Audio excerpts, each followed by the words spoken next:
Bom, pessoal, vamos iniciando a nossa live dessa noite. Eu, a Jaqueline, a professora Natália, né? Vamos estar com vocês. Eu quero desejar, agradecer já a entrada aí do pessoal. Boa noite a todos. Obrigada pelo prestígio. Hoje o nosso tema será avaliação, né? E eu quero, de antemão, agradecer, né, a presença de vocês, mas agradecer principalmente a oportunidade de poder partilhar com vocês o resultado das nossas pesquisas, né, as nossas experiências pedagógicas que são desenvolvidas nas escolas, a partir das nossas discussões e debates lá no GPF. Meu nome é Nina Escudeiro, eu sou professora da Rede Municipal de Ensino de São Paulo, já aposentada, e faço parte do GPF. A nossa dinâmica de hoje será essa. Então, a gente começou por aqui, eu vou passar para a Jaqueline, ela vai se apresentar os colegas que estão conosco na elaboração dessa live, né? Depois ela vai apresentar o seu relato, e então passa a palavra para mim, e a gente então vai conversar sobre a avaliação. Beleza? Então, mais uma vez, agradeço pelo prestígio de vocês e passo a palavra para a Jaque. É você, Jaque. Acho que a gente podia trocar de lugar um pouco, não é? Podemos. Vamos só fazer uma troca rapidinho. Pronto, rápido. Bom, boa noite. Meu nome é Jaqueline, eu sou professora de Educação Física da Rede Municipal de São Paulo e vou falar um pouquinho sobre um relato de prática. Mas antes disso, agradecer a participação da professora Natália. A professora Natália nos ajudou aqui e hoje ela está colaborando aqui nos comentários, recolhendo as perguntas que vocês vão enviar. E também o professor Arthur Miller, que nos ajudou na elaboração do material. Eu vou falar um pouquinho, vou contar um relato de experiência que eu fiz em 2018 com as minhas turmas da educação de jovens e adultos.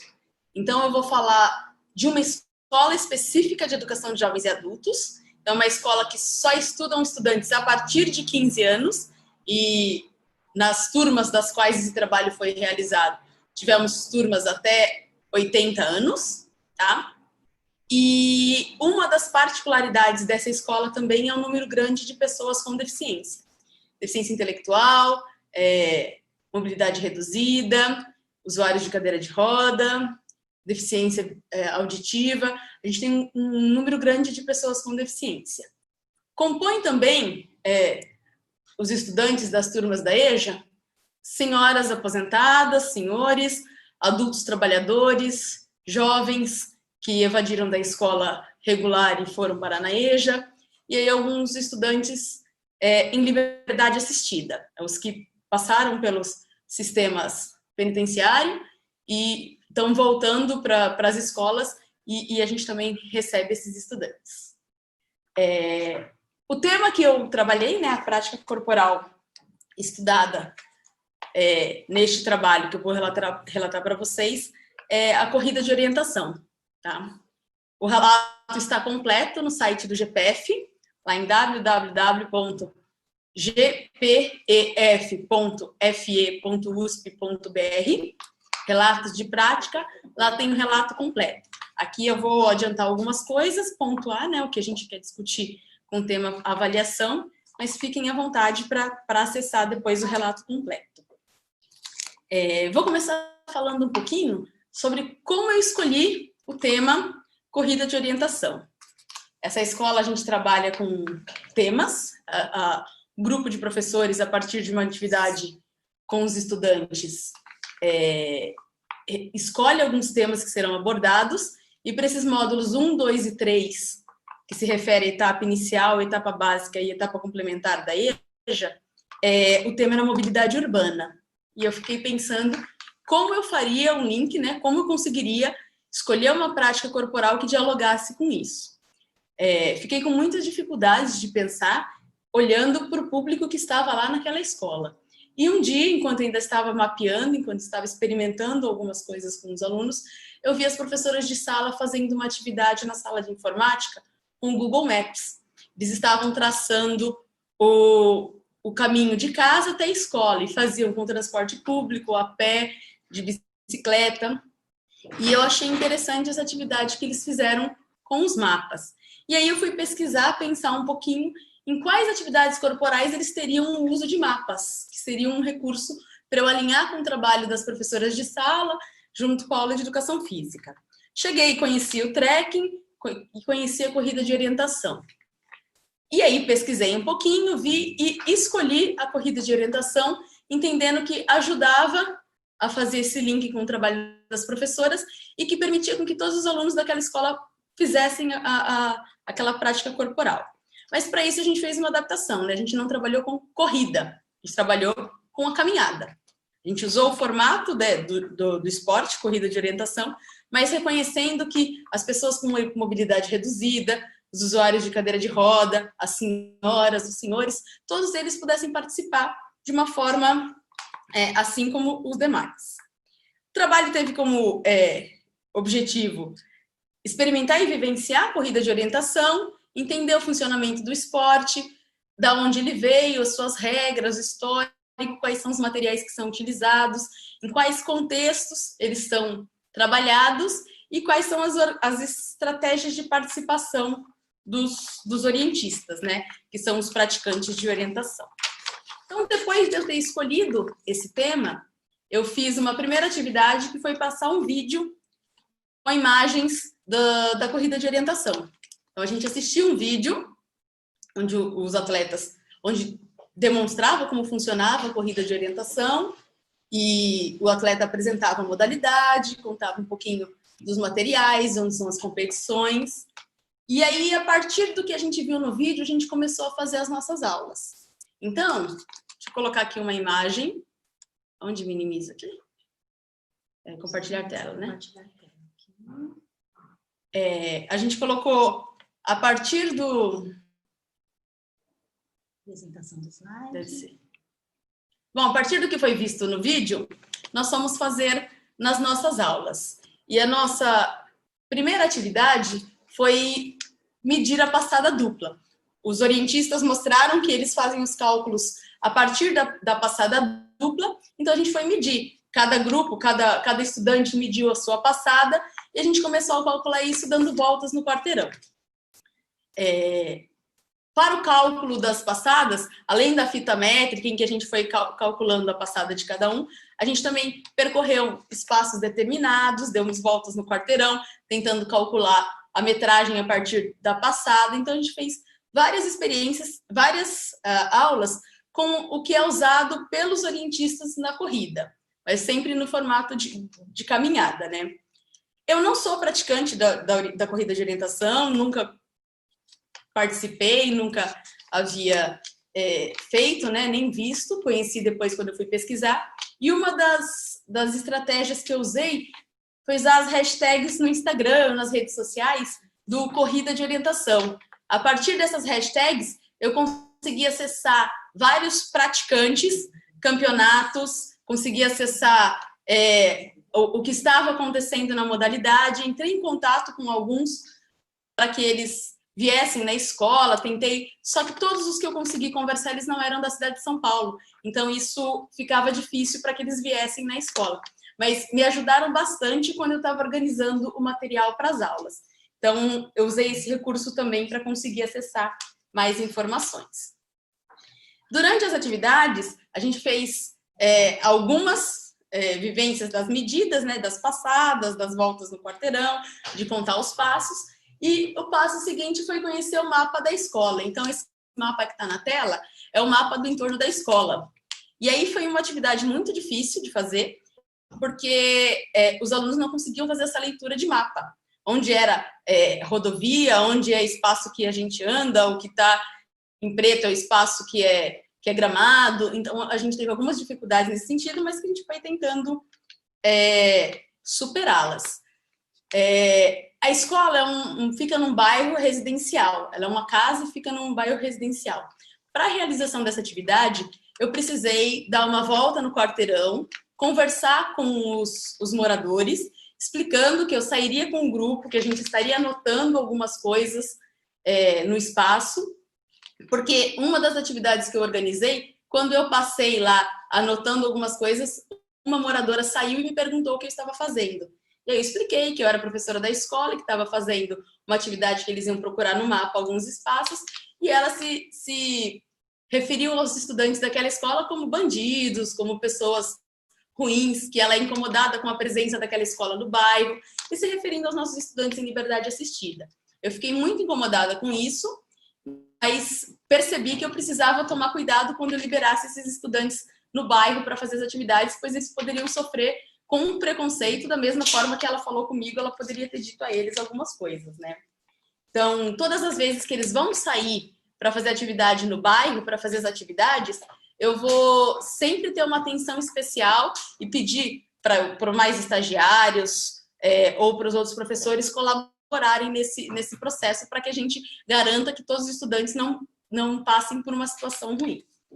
Bom, eu selecionei alguns pontos, né, da escola, alguns pontos que estão perto aí do bairro, faixas no chão, orelhão, um caminhão que sempre ficava parado lá. E aí, depois de dar a volta, a gente foi experimentar, tentar localizar isso no mapa.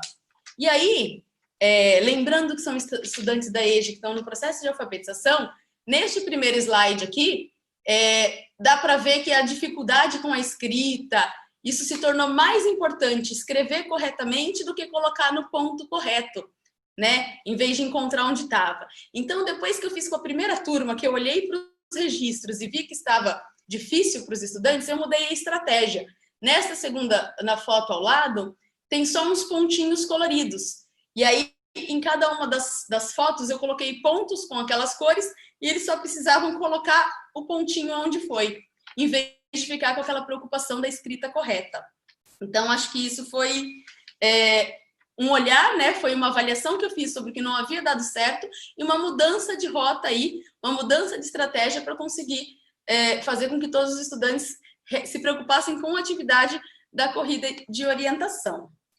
Durante algumas aulas, né, a gente foi fazendo essas experiências de encontrar no mapa, de se localizar na escola. E é importante lembrar que para os alunos com mobilidade reduzida, eu tracei caminhos, percursos mais próximos, que evitasse pegar escada, subida, terrenos acidentados. Para os mais jovens, eu coloquei coisas mais distantes, para que eles pudessem encarar com um pouquinho mais de dificuldade. E aí, neste momento do trabalho, em uma das turmas, né, das turmas da tarde, ingressou uma aluna, duas novas alunas, que usavam cadeira de rodas. E para essas duas estudantes, que não tinham uma cadeira de rodas muito boa, o trabalho estava muito ruim, porque andar na rua com a trepidação da cadeira, com todas as dificuldades de não ser acessível, tudo isso estava deixando o trabalho ruim para elas. E aí eu conversei com elas, conversei com o restante da turma, e a gente achou que seria mais interessante mudar o tema, interromper aquele tema que não estava sendo adequado a todos os estudantes da turma, e pensamos uma outra atividade.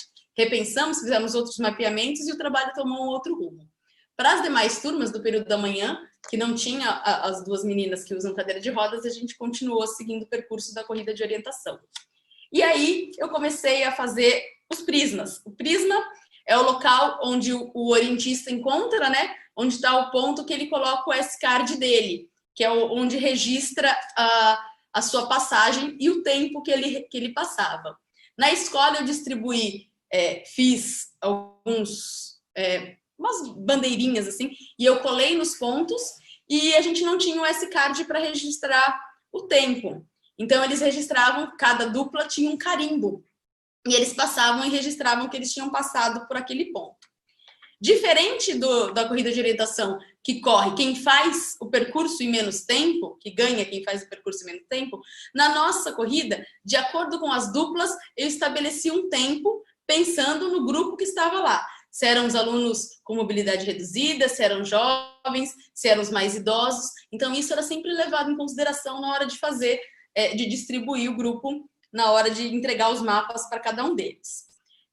O mapa foi distribuído em todo o bairro e eles saíam carimbando, encontrando os seus percursos. Aqui tem as fotos de vários se localizando.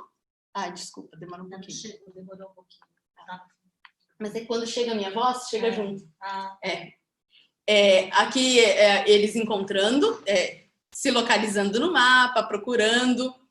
E é importante lembrar também que durante essas falas, durante esses momentos, alguns estudantes se remeteram a situações do cotidiano. Quando eles tiveram dificuldade de encontrar o mapa, uma das alunas falou: Jaque, mas hoje em dia a gente usa o Waze, nem precisa mais de um mapa físico, ele só vai falando, vai para a direita, vai para a esquerda, retorna. Um outro aluno que é mototaxista, motofretista, né, o motoboy, ele falou: Jaque, antigamente eu usava um guia. Ele tinha um guia amarrado na moto e quando ele precisava de endereço, ele consultava. Ele falou: hoje em dia eu coloco lá no GPS e vou sozinho.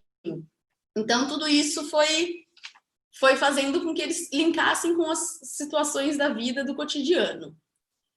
E aí, como saíam vários grupos ao mesmo tempo, eu não dava conta de saber se todo mundo passou em tudo, como foi.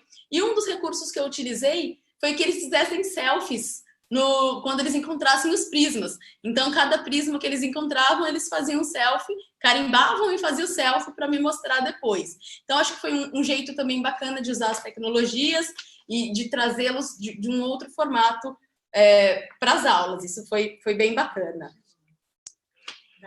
E aí... Está na voz. Lá tem um delay de tudo. E aí, eu fui percebendo que eles não estavam usando aqueles recursos que nós havíamos feito, que é de medir as passadas, de contar os metros. Eles usavam, como a gente estava fazendo na cidade, referências do poste, do portão, da lixeira. E aí eles não estavam muito indo pelas medidas, eles iam meio que pelas referências. Foi bacana notar também que mesmo os grupos estando em competição entre eles se encontravam durante o percurso e se ajudavam, né? Tá perto daquele poste, tá perto daquela jardineira. E aí isso foi mostrando também o quanto o trabalho, apesar de ser uma competição ali, eles não estavam olhando com esta intenção de chegar primeiro, de ganhar, mas sim de contribuir com o que todo mundo fizesse. E aí, a partir daí, eu pensei, poxa, a gente podia se aproximar um pouco mais do que é a corrida de orientação, porque ela tem a versão urbana, mas ela é maciçamente na natureza. E temos um parque perto da escola, bem fácil da gente ir, que tem uma trilha. E aí eu fiz a opção de fazer uma vivência na natureza. E aí a gente foi nesse parque, e aí eu tracei diferentes rotas também, pensando em cada grupo, né, das pessoas com deficiências, pessoas com mobilidade reduzida, dos mais jovens. E aí lá, eu achei que eles não iam conseguir usar aquele recurso de estar próximo do poste, do portão, ou do caminhão, ou da guarita. Falei, no meio da mata as referências são outras. E aí eu montei lá os espaços e coloquei os prismas com a contagem dos metros. E aí imaginei que eles fossem olhar e tentar fazer a contagem. Mas durante a atividade, eu percebi que virou quase um caça ao tesouro. Tá? Ninguém contava nada, eles saíam olhando para o lado, desesperado, tentando encontrar para carimbar e chegar rápido.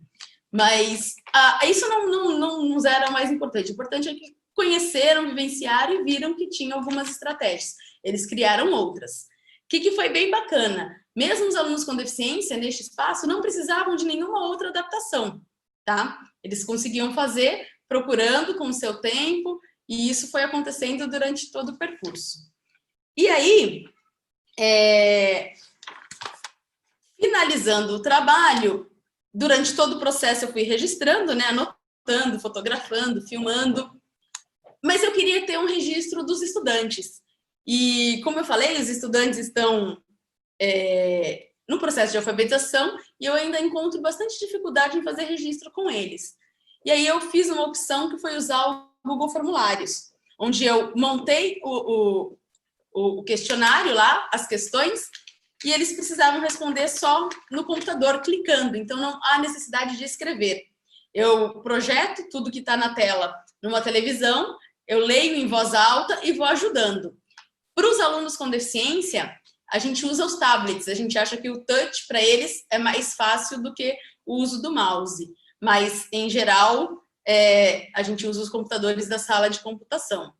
E aí, nessa avaliação, o que era importante? Eu não me preocupei em que os alunos colocassem o seu nome no questionário. Eu queria apenas entender como havia sido aquele percurso para eles. E não me importava o que cada um respondeu.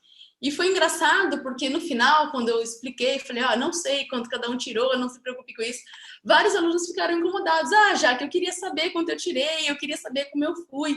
Então, isso mostra que eles estão presos a uma ideia de avaliação que está preocupado em classificar, mas enfim.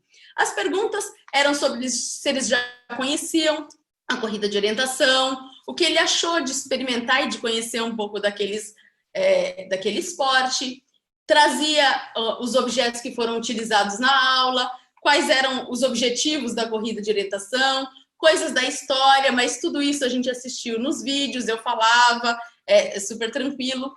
Acho que durante as aulas de educação física realizamos e pontuei todas as atividades que nós fizemos e quais foram eleitas por eles as mais interessantes, e eles gostaram muito de procurar as coisas no mapa, eles gostaram de ir lá no parque, eles gostaram de... Então, eles foram apresentando quais são as atividades que a gente usou no percurso da aula que foram interessantes. E aí, o que eles acharam de experimentar e conhecer um pouco mais, e se todo mundo conseguiu fazer dentro da proposta da aula. Então, aqui, peraí, a gente conseguiu mostrar um pouquinho de como era. O que eu avalio, pode deixar só a gente agora. O que eu avalio um pouquinho no final deste percurso? Eu, Jaqueline, acho que o trabalho foi bacana, contribuiu, a partir das respostas dos estudantes, que ele contribuiu bastante na formação, ajudou, porém, tá tudo bem aqui, gente, porém, eu acho que a gente se distanciou do tema inicial, que era a mobilidade urbana. Conforme a gente foi se aprofundando na corrida de orientação, a gente acabou deixando escapar a discussão do coletivo. Mas aí a minha colega Nina agora vai falar um pouquinho sobre avaliação e vocês mandem as perguntas que a gente está aqui para responder. Vamos trocar?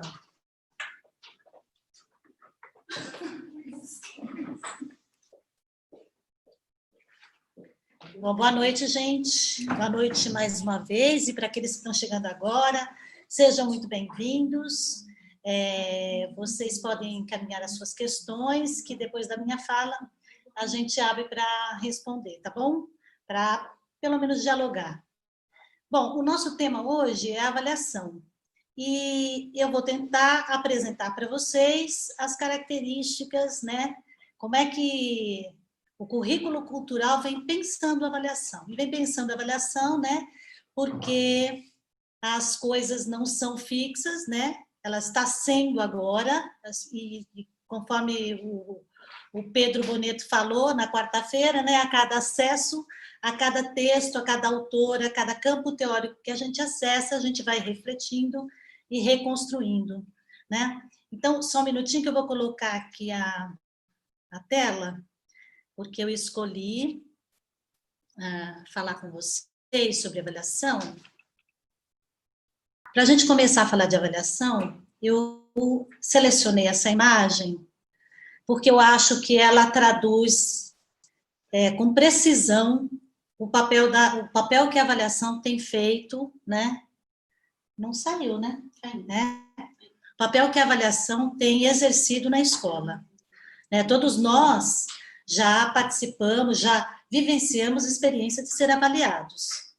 A gente já teve que responder questões, número de questões para passar no teste, fazer exercícios físicos, provas comuns, provas, testes, enfim. Tudo isso para que a gente passasse de ano, né? Era esse o discurso. Ou para a gente passasse por uma outra etapa da escolarização, ou então, no mínimo, para a gente se aproximar do limiar de normalidade, que é mais ou menos parecido com a figura do José, né? A escola, ela tem feito esse papel muito bem de verificar, né, de constatar se aqueles atributos relacionados aos padrões de comportamento ou de atitudes, ou se os alunos dominaram, né, se eles apresentam o domínio dos conhecimentos escolares validados no currículo, né? Tudo isso a escola tem feito muito bem. E para quê? Para situar os alunos, para classificá-los, para colocá-los nos seus lugares de acordo com o desempenho. E segregar, né, gente? E isso parece uma coisa tão antiga, mas aqui na cidade de São Paulo, a gente, em escolas privadas, pode presenciar isso ainda, né? Então, a avaliação, nesse sentido, ela vai prestigiar os conhecimentos de um certo grupo, né? E esse certo grupo, né, todo mundo tem que saber, tem que se apropriar desses conhecimentos. Portanto, a cultura desse grupo, ela se torna a única válida. E os conhecimentos desse grupo também são os únicos validados, né? Por trás dessa ideia, né, está uma visão de mundo dicotômica, uma visão de mundo binária, né, que divide o mundo em dois polos. No caso da escola, é o certo, né, aquele que precisa ser enaltecido, valorizado, ou o errado, que é o outro polo, que precisa ser corrigido, né? Então, essa ideia de cultura, a gente precisa entender que é uma invenção, né? Então, as crianças, os adultos, os idosos, eles querem, o que a gente vai buscar? O acerto, né? A gente vai buscar a aproximação com os padrões. Ou seja, todo mundo é visto nessa visão de mundo, nessa visão de realidade, como se precisasse ficar igual, né? E qual na verdade, a avaliação, essa aqui que a gente está vendo do lado esquerdo da tela, isso é uma avaliação que acontece no dia a dia, né? Normalmente, você é avaliado, informalmente você é avaliado, né? E essa outra imagem que eu trago para você, que também é muito emblemática, ela acaba aferindo o mérito do sujeito. Nesse sentido, aqui, a avaliação e meritocracia caminham para e passo, né? Mas o currículo cultural vai se colocar, vai se opor, né? Frontalmente, como disse o Pedro ontem, ou quarta-feira, né?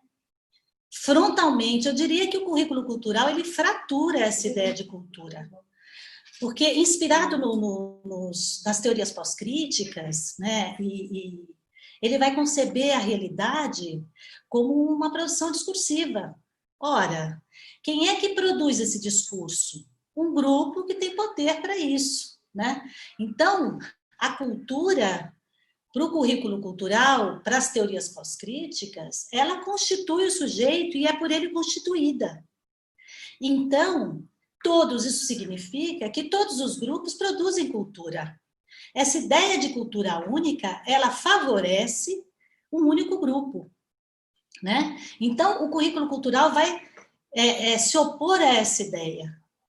Isso, para a gente pensar, se a gente pensar nesse cenário que está aí na tela de vocês, nesse cenário, o professor, ele escolheria o caminho, escolheria o começo, de onde eu começo, todas as etapas que os alunos precisam superar, até chegar lá no topo da árvore, né? É aquela ideia de conhecimento arbóreo, né? E aí a gente vai entender, né, que a aprendizagem tem que ter uma correspondência direta com o ensino, certo? Então, nessa perspectiva aqui desse cenário, é assim que se pensa, essa é a lógica, porque todo mundo precisa aprender a mesma coisa, né? Então, quem não aprendeu, está fora. E o currículo cultural vai pensar a avaliação de uma outra maneira. E pensando a realidade desta forma, que eu estou trazendo aqui, o currículo cultural vai trazer uma ideia de que todos os sujeitos produzem cultura, certo? São, por ela, constituídos.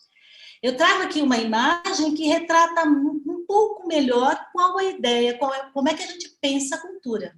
Ora, essa imagem traz alguém que tem uma concepção de certo e uma concepção de errado, que causa um certo estranhamento ao outro sujeito.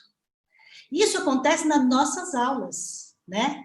Por que causa esse certo estranhamento? Porque esse sujeito não está familiarizado com os códigos culturais do outro. Então, já foi citado aqui a tematização do maracatu, do Marcos Ribeiro, né? O que aconteceu com o grupo dele quando ele apresenta, quando ele traz o maracatu? Exatamente isso, esse estranhamento. E quando o professor Marcos Ribeiro traz os praticantes, começa a fazer atividades de ensino que fazem com que o grupo se familiarize um pouco mais com esses códigos, aquelas representações preconceituosas, né, negativas em relação ao maracatu e seus praticantes, vai se diluindo, né? Então, cultura aqui é entendida como um espaço de disputa pela validação de significados.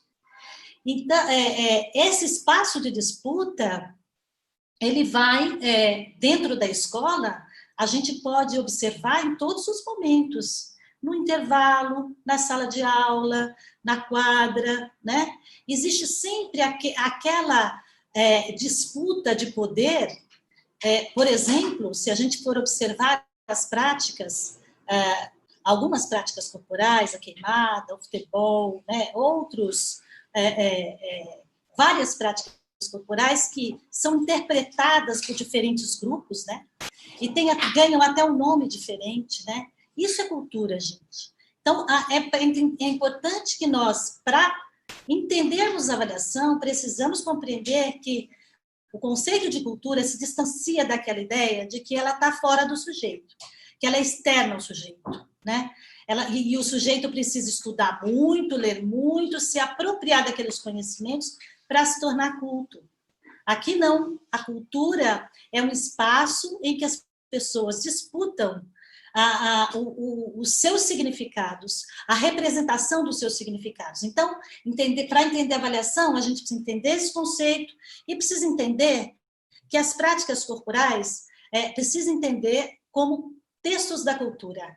Então, textos da cultura que podem ser lidos, que podem ser interpretados, que podem ser ressignificados. Por que a gente precisa entender isso? Porque as crianças, os jovens e adultos que vêm para a escola, eles são portadores de conhecimentos, né? E eles produzem essas práticas. As práticas, elas são narradas, elas comunicam um significado, né? E essas práticas corporais, entendidas como textos da cultura, por que é importante isso? Para que a gente não destaque apenas o lado da realização da prática.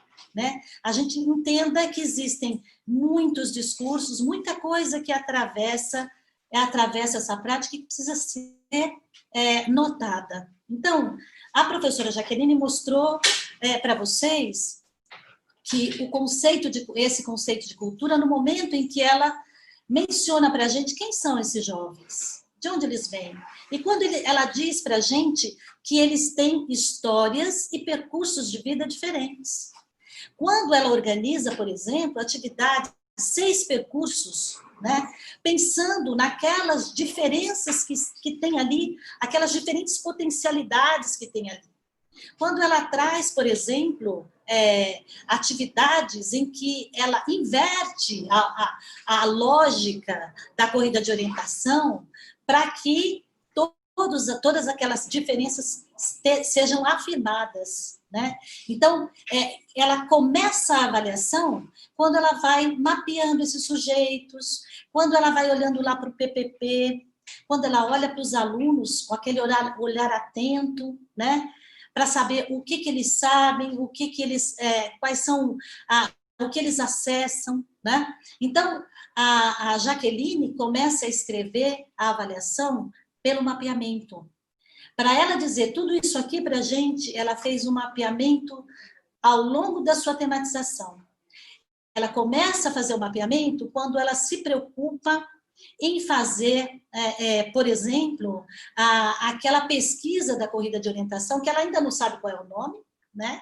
Então, ela vai pesquisar. E aí, quando ela vai pesquisar, ela decide, toma a decisão de apresentar aquela corrida de orientação, porque ela acha que dialoga com o PPP. Então, vejam que a professora, ela vai evitando, ao anunciar para a gente quem são essas pessoas, ao fazer esse mapeamento, ela vai anunciando o evitamento do daltonismo cultural.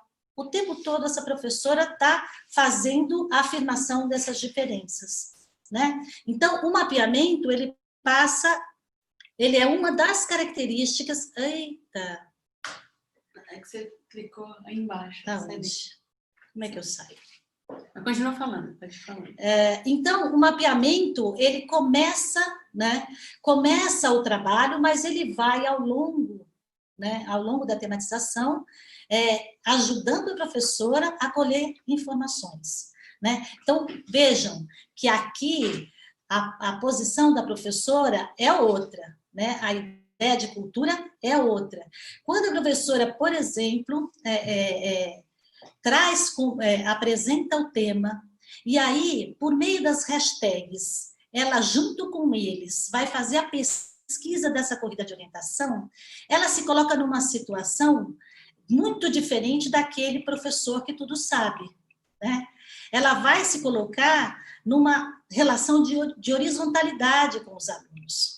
E o que é legal destacar aqui na prática da professora é que ela, além da expertise, né, que o Marcos mencionou num outro dia, numa outra live, para produzir materiais, ela também tem uma expertise para criar formas de registro, que é uma outra característica da avaliação no currículo cultural. Então, quando lá em 2011, eu apresentei essas características na minha dissertação de mestrado, o registro apareceu como uma delas. E lá em 2016, Arthur Miller foi lá e também se debruçou sobre o registro. E na sua pesquisa, ele vai apontar para a gente o aspecto imperativo do registro para avaliar nesse currículo. Então, registrar aqui é de suma importância, né? Percebam que a professora criou diferentes tipos de registro, porque é para ele que ela vai olhar quando ela vai pensar a aula seguinte, tá certo? Essa, então, é uma característica importante e imprescindível. Uma outra característica é a síntese avaliativa. Reparem que a professora Jaqueline teve um momento que ela sentiu a necessidade de saber o que ficou, que tamanho ficou esse mapa que começou lá sem saber ainda, né? Por onde ela começaria, né? Então, ela faz essa síntese para tentar entender qual o sentido que os alunos deram para a corrida de orientação, como é que eles elaboraram isso, como é que eles estão compreendendo isso. Então, por aí vocês vão notando que aqui a preocupação não está na aprendizagem. E reparem também que a professora não tem qualquer controle sobre o que vem, né? E aqui, então, só para a gente fazer um paralelo, a aprendizagem não tem correspondência com o ensino. A professora não espera uma resposta única, uma única interpretação. Então, ela vai buscar saber como é que foi a sua atuação. Essa síntese avaliativa, ela tem esse objetivo.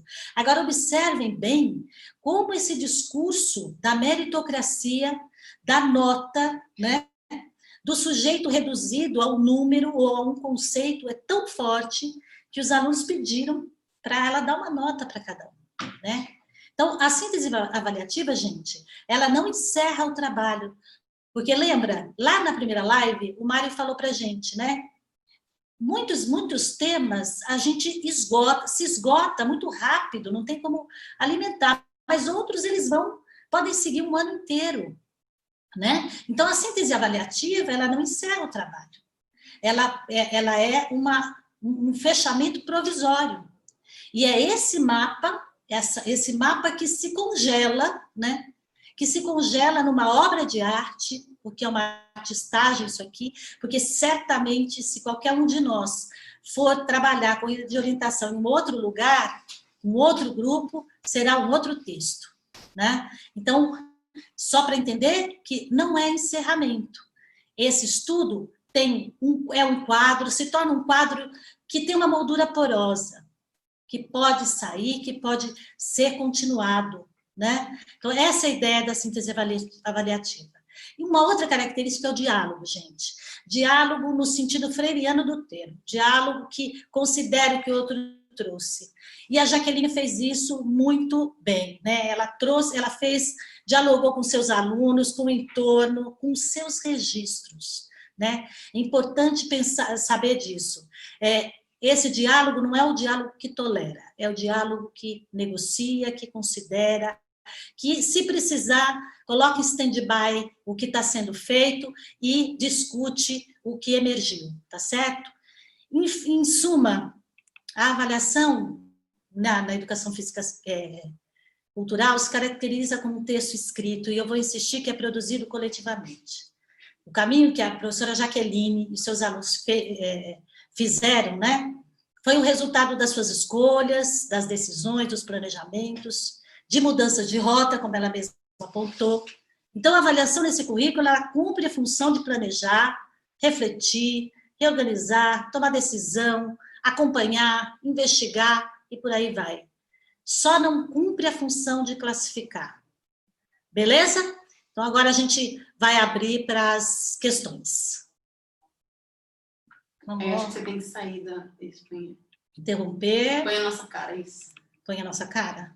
Está a nossa cara. Chegue para cá. Vamos lá? Natália, tem perguntas? Aqui tem uma pergunta do Matheus Soeiro. Em função de buracos, escadas e questões de locomoção das pessoas portadoras de deficiência, essas alterações não poderiam ser usadas justamente para questionar a mobilidade no entorno da escola? Sim, no início do trabalho, quando a gente fez uma das primeiras ações, junto com as professoras de sala de aula, a gente saiu reconhecendo os espaços que tinham, aí trabalhando, olhando para ver se tinha faixa de pedestre, calçada acessível, alguma indicação de piso tátil, essas coisas nós fizemos no início. Mas, assim, como a gente sabe, não tem, e a gente identificou logo no começo, mas a gente não continuou com isso depois durante o trabalho. Foi uma das primeiras ações que nós fizemos junto com a professora de sala de aula. Mas poderia ter investigado um pouco mais, pensado um pouco mais nisso, mas a gente não deu conta. Acho que foi uma opção que eu fiz naquele momento, que hoje eu penso que talvez poderia ter sido de uma outra forma, de um outro jeito. Tem mais alguma questão aí? Antes, para cima, tinha alguma coisa, Nina?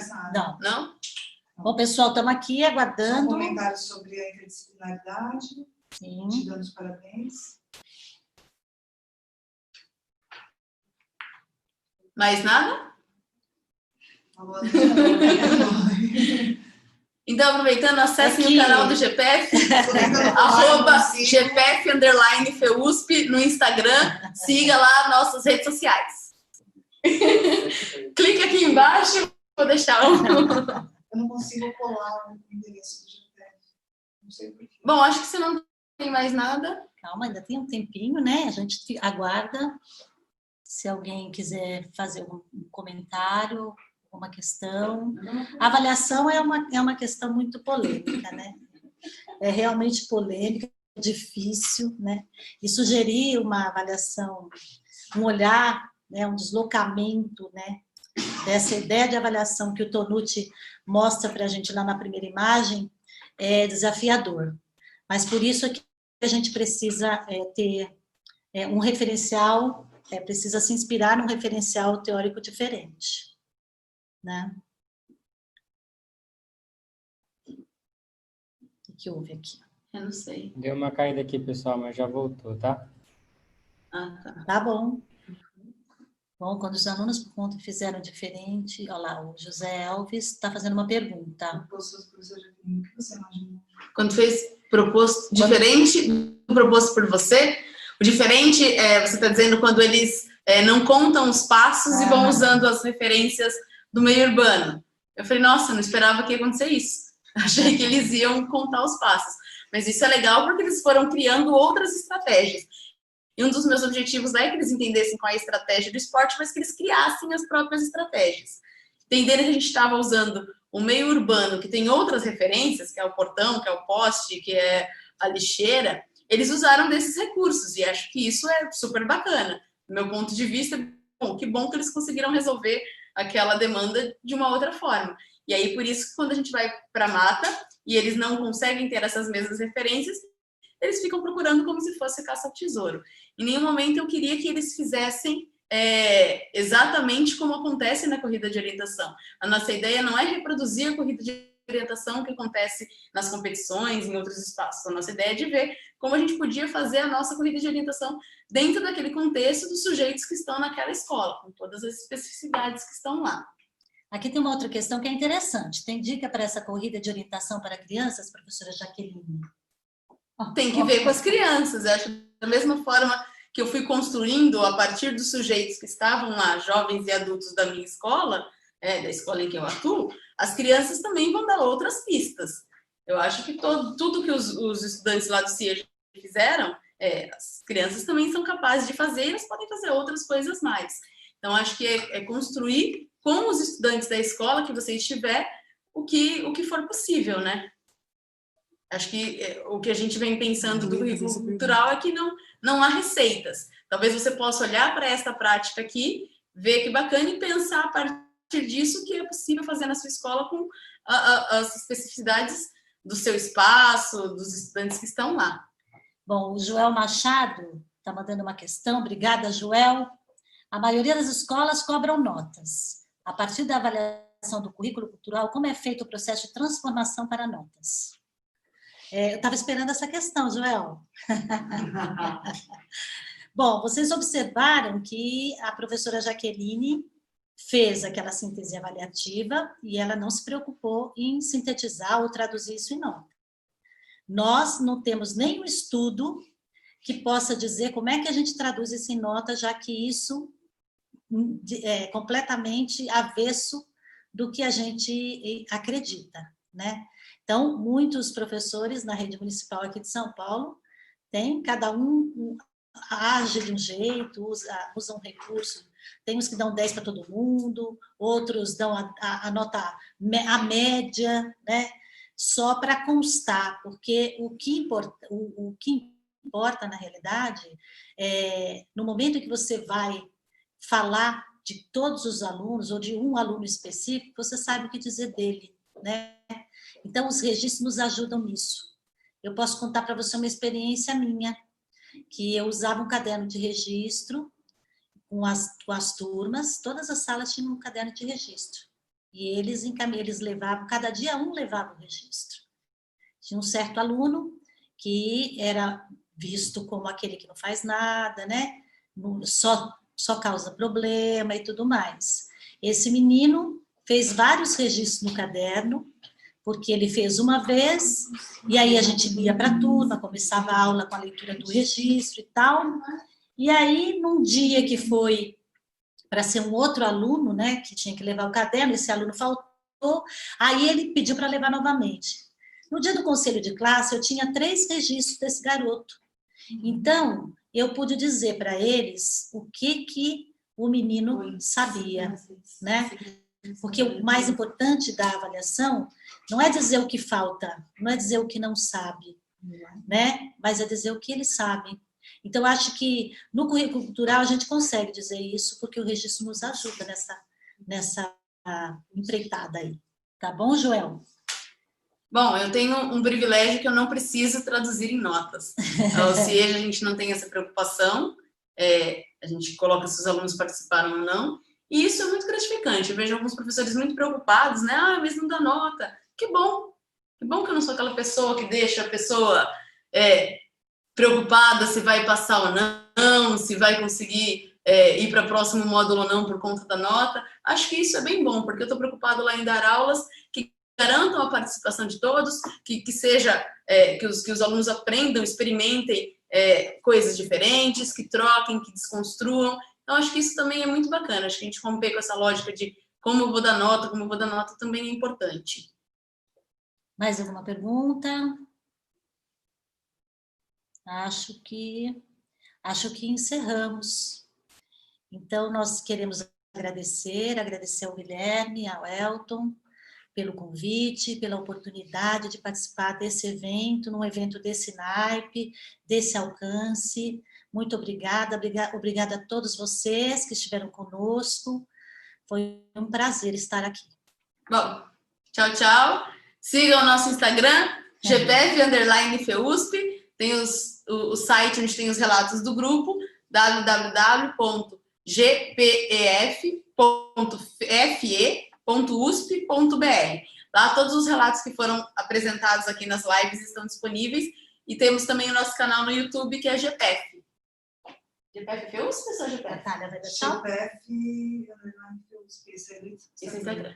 Bom, então tá. Então tá, boa noite a todos. Até a próxima.